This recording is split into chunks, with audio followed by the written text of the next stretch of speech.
what I hope is going to be a lively talk about the Salem Witch Trials and the work that Clara Petino has done. So Clara is a research associate at the FOM Hochschule and is also a translator and a lecturer and a specialist in American literature. And she is married, has no kids, but she does have a pet turtle.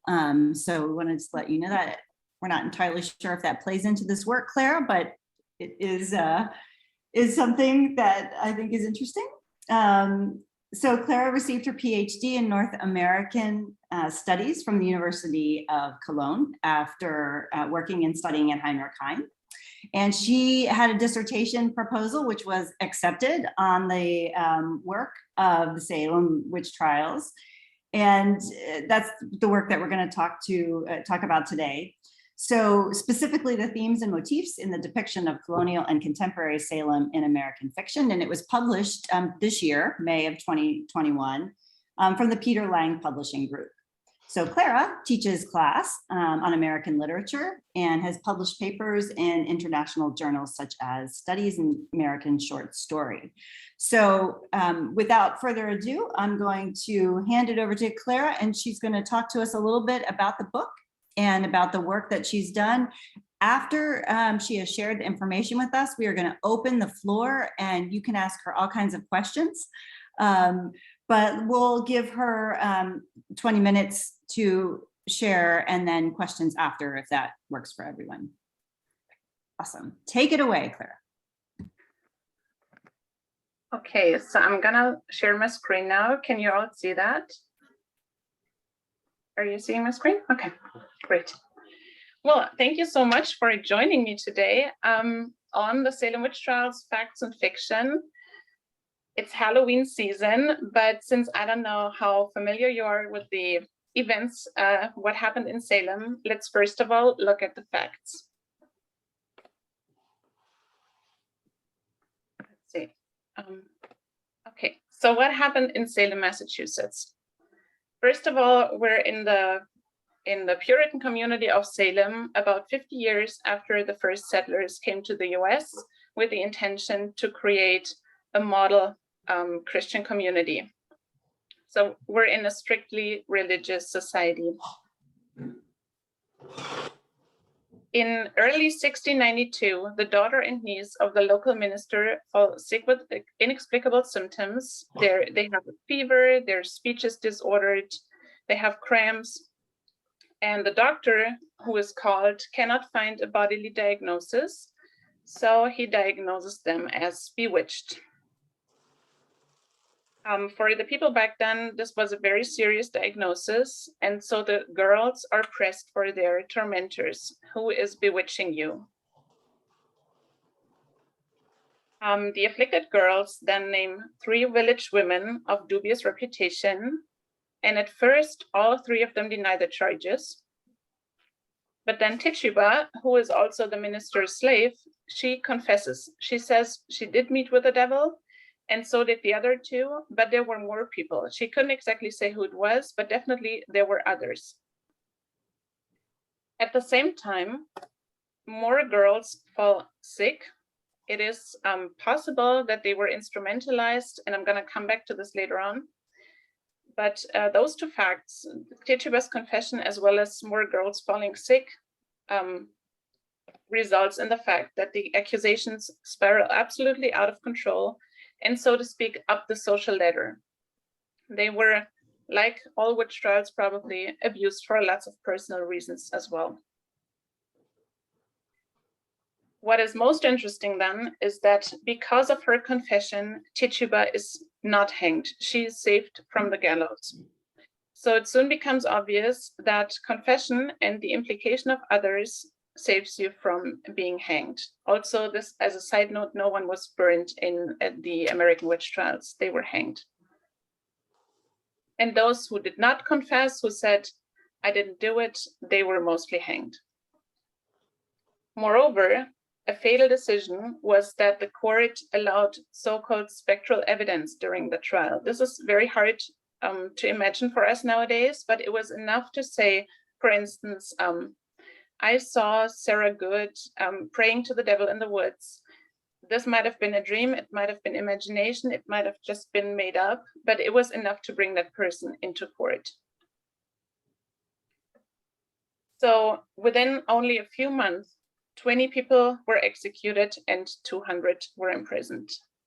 Out of those 20 people, 14 were women and 6 were men. Eventually, amid overflowing jails and economic life basically collapsing in town, the trials were over as quickly as they started. But why is this still relevant to us? It was a long time ago, and 20 people compared to what happened in Europe are actually not that many victims. So why are we still talking about it? First of all, Salem is the only place in the US where organized witch trials took place. And as I just outlined, they were singular in speed and structure. That's why Salem is also used as a dominant metaphor, at least, or particularly in a US context, a metaphor for scapegoating and the persecution of otherness. Moreover, the reasons are investigated to this day. So we have a huge corpus of historiography looking at the Salem witch trials from, for instance, a gender studies perspective or a socioeconomic perspective. What I'm most interested in is that we also have a huge corpus of fictionalizations of the Salem stories or stories set in contemporary Salem. From 1820 onward, more than 70 works of fiction have been published, with more to come every year. So we can definitely say that Salem is a distinctive part of American cultural memory.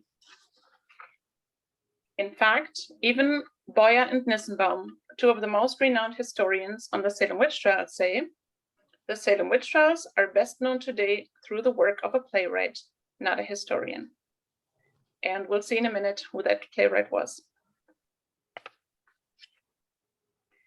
Speaking of cultural memory, Salem itself has turned into a memory space. Maybe some of you have already been to Salem, then you know what it looks like. For instance, you can find the Salem Witch Trials Memorial, established in 1992 in the city center. Or, and this is particularly fascinating, Proctor's Ledge Memorial, which was established only 4 years ago. This is the place that historians agreed upon was the hanging place. So for centuries and decades, this was an issue of debate that it didn't actually know where the people were hanged. And then in 2016, they agreed upon this very place. And now we have a new memorial, second memorial in Salem. However, Salem is not only historically accurate memorials, it's also a very touristy place. This photo I took when I went there in 2017, and you can see that you can go to a psychic fair, you can do ghost tours, do a hand reading. In fact, it's a place where self-proclaimed witches like to meet, which is something that we might want to talk about later on. By the way, the name Salem comes from Jerusalem, means city of peace, ironically. And although there are many places all over the US called Salem, for instance, Oregon's capital city, Salem, Massachusetts is the most prominent Salem in the US. And it's synonymous with the witch trials of 1692. In one of those tourist shops, you might, for instance, find a bookshelf that looks like this. It's a photo I took, and I made it the cover image of my book because it represents best what I did. I looked at the whole corpus of American fiction on Salem, trying to find out recurring elements and motifs. So let's look at probably the most famous piece of Salem literature, which is Arthur Miller's play, The Crucible, written in 1953.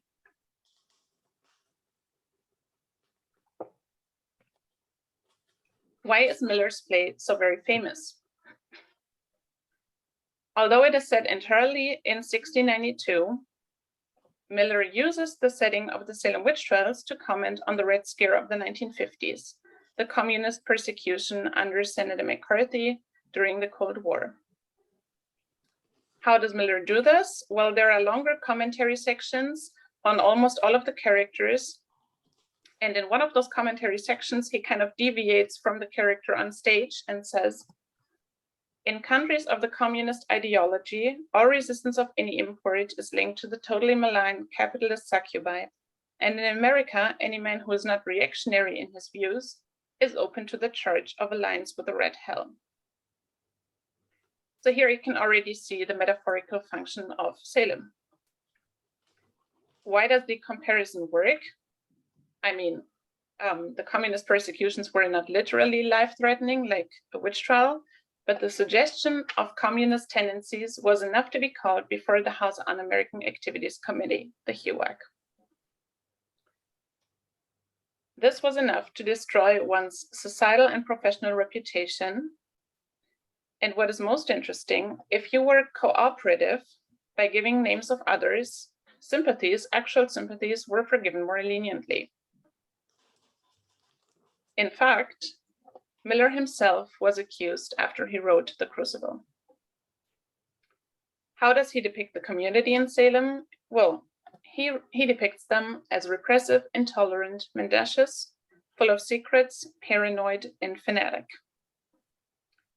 It is striking, however, that in Miller's play, and this is very typical for Salem literature in general, the victims and accusers have changed places.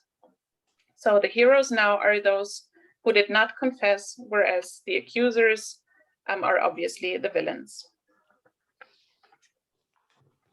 I'm sure many of you know the play, but let's take a look at what actually happens. First of all, I should say that Miller follows the historical events very closely, and the play opens to the inexplicable ailments of Betty and Abigail Paris and traces how the rumor of witchcraft unleashes all kinds of resentments and hostilities in town. But Miller gives an explanation that is lacking in the historical documents. In the play, with Tituba's help, the girls have been conjuring souls of the dead in the woods, and discovered by Samuel Paris, 10-year-old Betty, his daughter, has been in a state of shock since then, and the other girls are only imitating her symptoms for attention.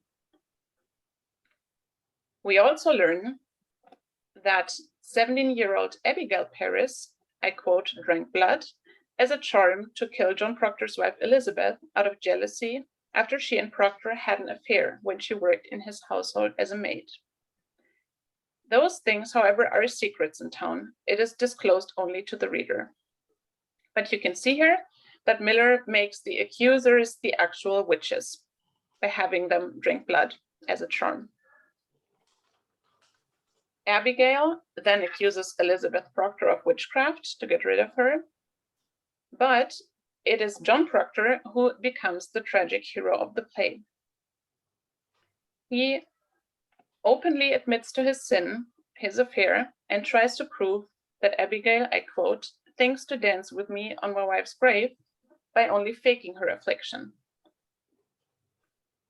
Abigail then takes revenge by accusing Proctor of witchcraft, and eventually Proctor refuses to confess to a lie and dies a hero's death, while his wife, Elizabeth, survives due to a pregnancy. So this was actually common practice. Pregnant women were not hanged.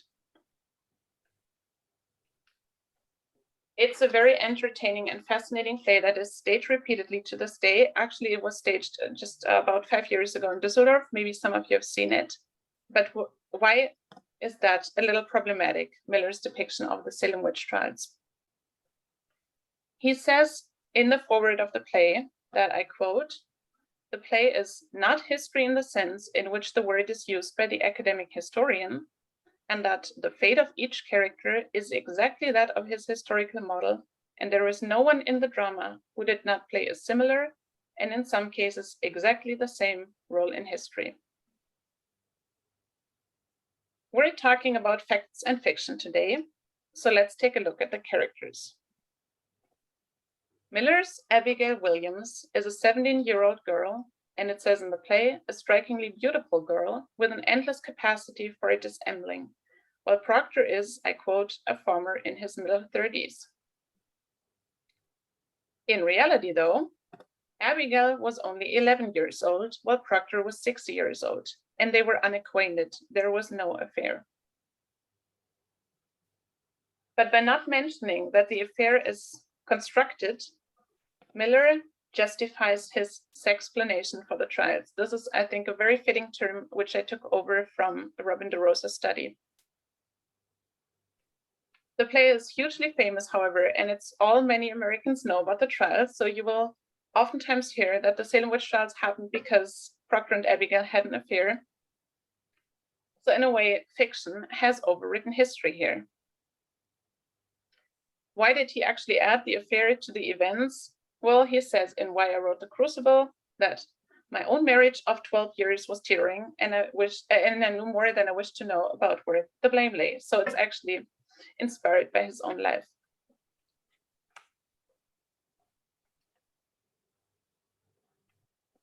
There is no proof that Tituba was involved in the girls' mischief or that they drank blood or practiced a witch's Sabbath. But Miller certainly perpetuates stereotypes of the witch in the character of Abigail. She is seductive and she is evil and she destroys his holy marriage.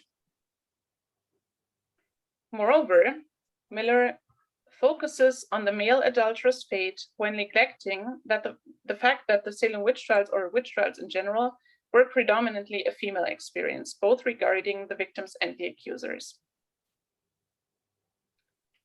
The afflicted girls, on the other hand, are uniformly portrayed as malicious and duplicitous. They are called repeatedly fakers. And unlike all other major characters, they are not discussed in detail in a commentary section. So I already told you that all other characters have long commentary sections where the reader gets to know them, but this is not done for the afflicted girls. So we have an external perspective only. In that, Miller fails to give the girls more than a functional role, which I should add is very typical for Salem literature up until the 20th century.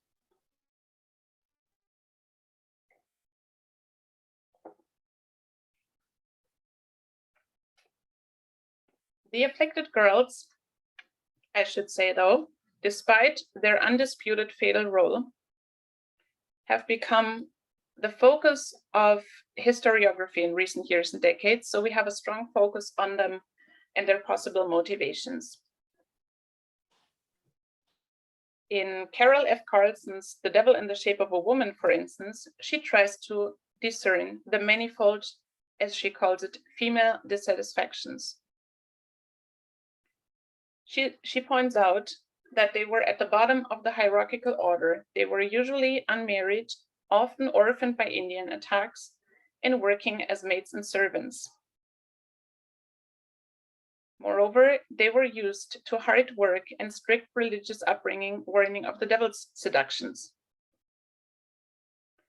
So it is likely, it's possible, that for them, being possessed was a way of escaping their inferior social position and a way to express repressed aggression as well as repressed sexuality by drawing unprecedented attention until they were unable to stop because people believed them.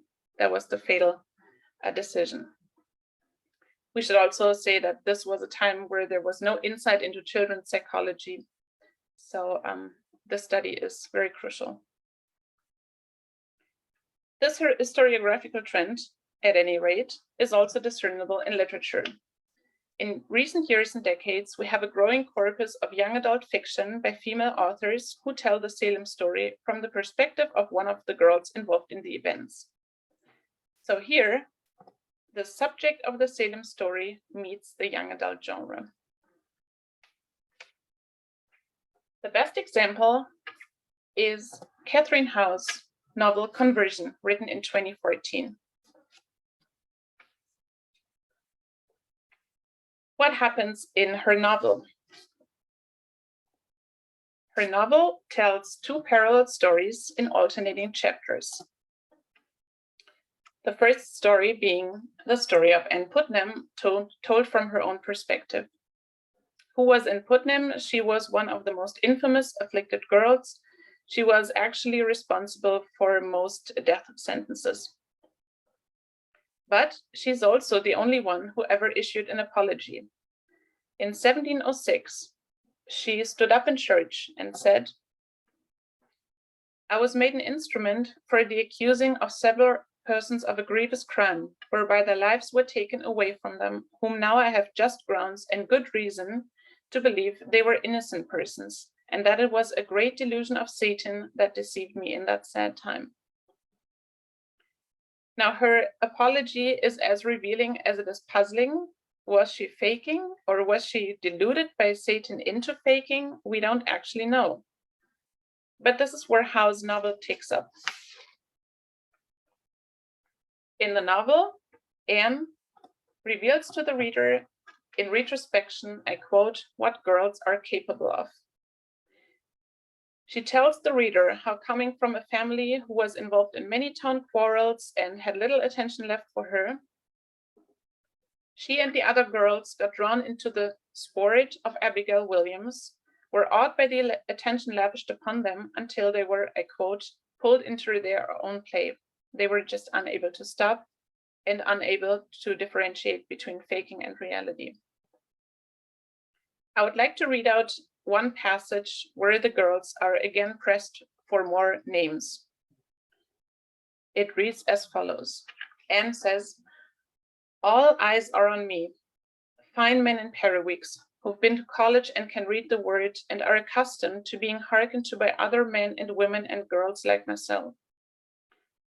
I'm on the point of saying that Abby is a liar and a rogue and they should beat her. But the focused breathing of the room full of men as they stare at my tender flesh stops my tongue." So this passage underlines that she is in an absolutely inferior position in the society, and this is her unique chance of being heard. The second story in the book is the story of Colleen Rowley, set in 2012. Here we are at a prestigious prep school for girls in Danvers, Massachusetts, where a mysterious illness with multifarious symptoms breaks out. The girls' speech is disordered, they have limp legs, they suffer from hair loss, and the people are just at a loss. Why is it central that we're in Danvers? Well, Danvers is the part of Salem, what used to be Salem Village. So Salem in colonial times was divided into Salem Town, which is now what we today call Salem, and Salem Village, which is Danvers today. The illness, the mysterious illness, dominates the media for the ensuing weeks and months. The girls are excused from school, they go on TV, they gain nationwide fame and attention. Even school staff gets fired over the search for reasons. It is at this point that Colleen's class starts discussing the crucible. And Colleen is told by her teacher that the Salem Panic wasn't about sex and it wasn't about magic, and she's asked to find a historical person who was written out of the crucible.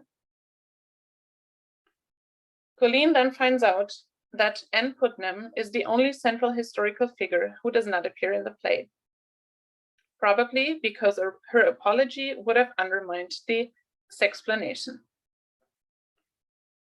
By means of literature, Colleen then sees the parallels between the past and the present, thinking that her classmates only fake their affliction for attention.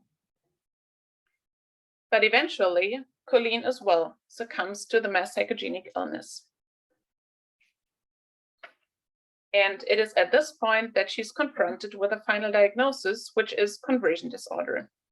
The health official tells her, I quote, "A high-pressure school environment, college admissions on the horizon, graduation, lots of life changes, sexuality and dating, your friends falling sick all around you, a media firestorm. Conversion disorder happens when you're experiencing really serious, really unusual stress in your life, and your body doesn't know how to handle being under so much stress, so it converts it into physical symptoms, which can vary widely and be extremely debilitating. Verbal tics, hair falling out, muscle weakness, fatigue." So the implication is that the girls in Salem also suffered from conversion disorder. And it seems that Colleen agrees. But then she tells the health official that she's forgetting one thing, namely that Denver's changed its name in 1752 from Salem Village. So she implies that the place is predispositioned to find history repeating. In fact, Colleen finds out that one of her friends cast a spell out of jealousy. So it's implied that her friend started the illness by casting the spell. So in fact, this novel, much like Miller's play, is about sex and it is about magic. However, Catherine Howe lets the different explanations coexist, though conversion disorder is obviously the most likely explanation and hence the book's title. Her portrait of the afflicted girls, however, is more insightful and much more nuanced, and she parallels the teenage experience now and then, despite 300 years of technological and social progress.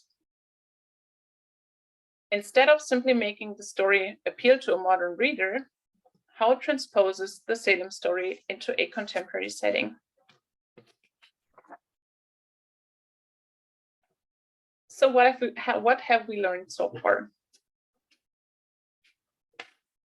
First of all, I should say that none of those books questions that the accused were simply the victims of a dangerous brew of superstition and bigotry. But nevertheless, Bernhard Rosenthal says, and I think it's very true, that a problem endemic to stories about Salem is that of proclaiming the injustice of what happened, rejecting the idea of witchcraft, while at the same time keeping the titillation of witchcraft as a central motif. In fact, this is what makes the novels and films and TV series about Salem and the town itself so very attractive. On the one hand, we say, well, they were just unlucky people, but on the other hand, maybe there is some truth to supernatural tendencies. We've also seen that there is a strong connection between Salem's tourist or memory culture and Salem literature. It's the tourist shops marketing Salem literature, and then people all over the world read those books and they want to get to know this very unique spatiality themselves, and it makes them maybe travel to Salem. But we've also seen that Salem serves as an intertextual tool, Salem literature in Salem literature, so that we have a self-referential function of cultural memory. This is not only the case in Howe's novel, where you really need to know the crucible in order to understand this modern novel. There are other examples as well. So there is the self-referential function. And last but not least, many Salem novels or books are inspired by real events that seem to make history repeat. This is not only the case in Arthur Miller's play, The Red Scare, that we've already talked about. It's also the case in Catherine Howe's Conversion. Her novel was inspired by the Leroy mystery illness of 2012. What happened in Leroy, New York, 16 girls fell sick with inexplicable symptoms until conversion disorder was diagnosed. It's basically what happens in the novel, just in a different town. And if you look up this story, this is the coverage, the article from the New York Times Magazine. And if you read it, I'm going to show you two quotes. It feels like reading a history on the Salem Witch Trials. For instance, it says here that, I quote, as more girls got sick, the story got bigger, and then more girls got sick. Or, the girls' writhing and stuttering suggested something troubling, either arising from within the community or being perpetrated on it, a mystery that proved irresistible for onlookers, whose attention would soon become part of the story itself. And this is what inspired Howe to write the novel, that it actually really happened. So I'd like to close this presentation with a quote by Catherine Howe, who says, "Part of our desire is to identify the one true explanation of the Salem Witch Trials, is that we have moved beyond hysteria or religious extremism or the marginalization and persecution of otherness. If we can consign the Salem episode safely to the past, then such a bizarre, inexplicable, potentially murderous panic can never happen again. But it just did. If you would like to know more about this topic, you can find my book on Amazon. You can order it in your local bookstore or via the publisher. And I'm now looking forward to your questions, and I thank you very much.